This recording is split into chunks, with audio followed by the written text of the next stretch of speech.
Hey everybody, I'm back. This episode 5, I'm gonna say part 1.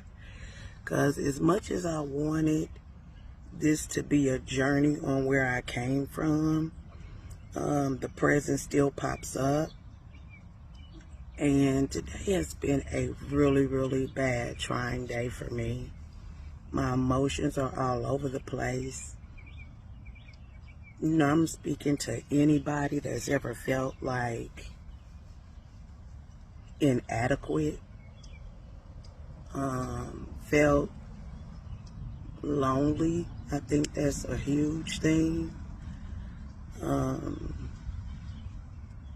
just can't even bring my words to say what it is. It's just been really difficult mentally for me, especially coming from being independent, feeling like you're a burden, even though that may not be true. I'm pausing because I don't even know what to say. When you talk about a journey, it's truly a journey. Sometimes it's lonely, and I think that's where I am now. You know, I'm doing what God told me to do without the tools, resources. I have no idea what I'm doing. Have no idea if I'm touching anybody or reaching anybody.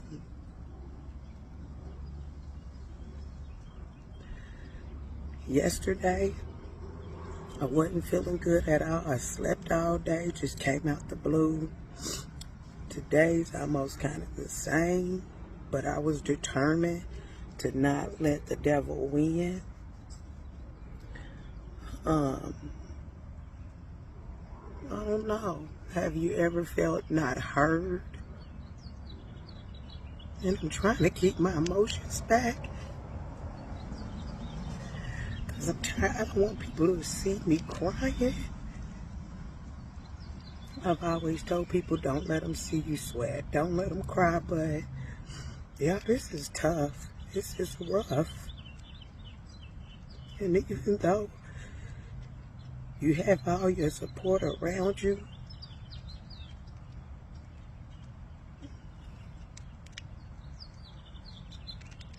that's all I can say is I don't know.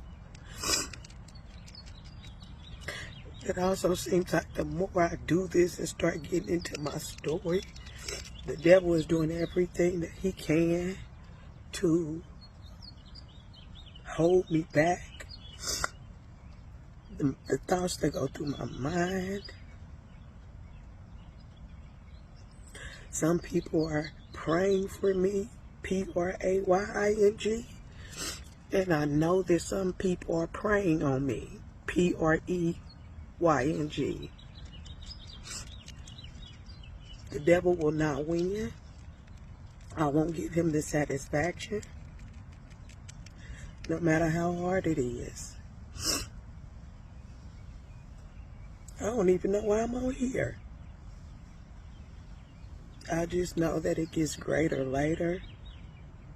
And every time that I'm or have encouraged anybody else, because that's all I do, sometimes we gotta believe and speak those things for ourselves, and that's a little difficult.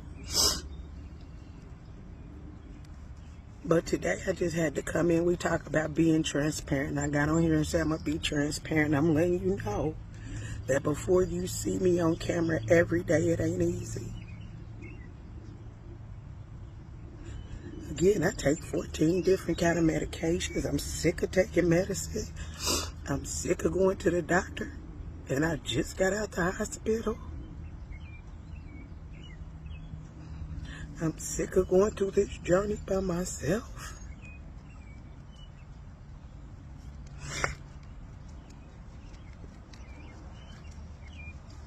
But God is. And God is good. So I'm gonna get into the real. But I just can't fake it. I'm not a fake person. Anybody knows me. I don't hold back my tongue. I just got some stuff that I just got to get off my chest and just keeping it real. I was already semi-depressed before I went into the hospital with losing my daughter.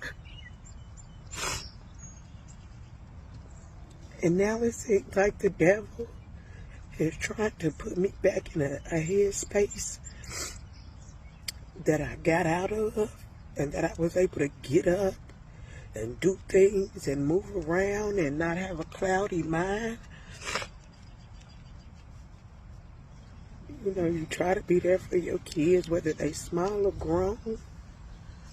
And I mean man or woman. You know, men are told, be strong, don't cry. That's a lie. That's a total lie. A real woman want to see their man cry.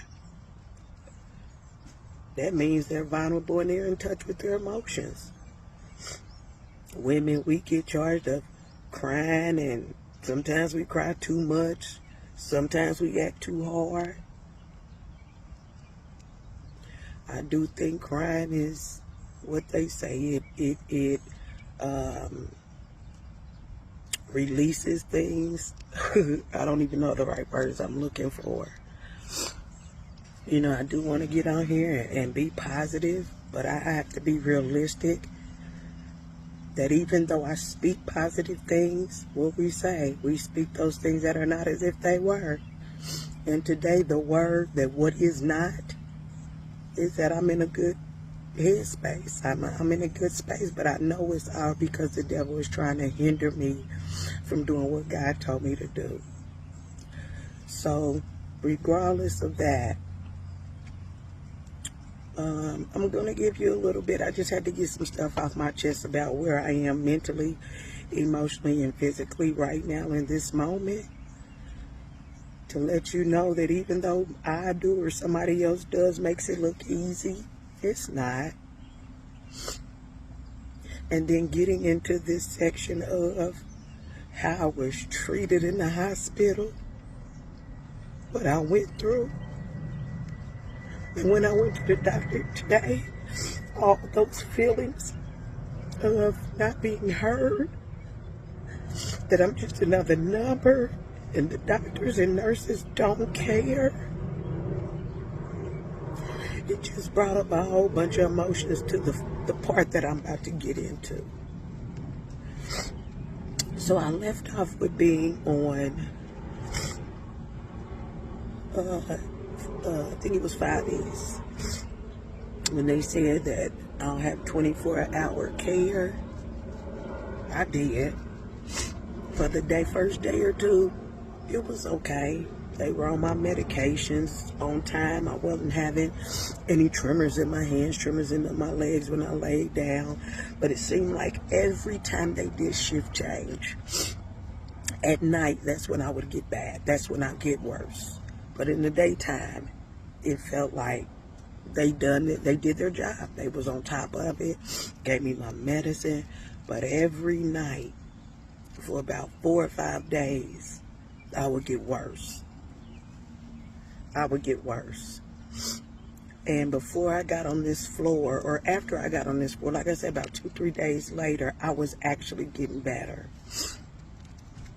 But the first day I got up to that 5 East, my entire family was there. When I tell you, thank God that I had a private room, baby, we took over that room. We went and got chairs out of the hallway, everything. When I tell you, it was a gang of people in my room. A gang of people. And the first day, I think, I enjoyed it because my family was there. But that was the first day that I think I got pissed off, y'all. And I was like, Martin, get to stepping. Everybody got put out. I mean, everybody. From friends to family to daughter, everybody had the HE double hockey sticks. Get out of my room. I was pissed. I was mad. I was mad. I was hotter than fish grits, y'all. That made me laugh. I was hotter than fish grits. Baby, when I tell you, they was like, whoop, you ain't got to tell me twice. I've been put out of better places than this.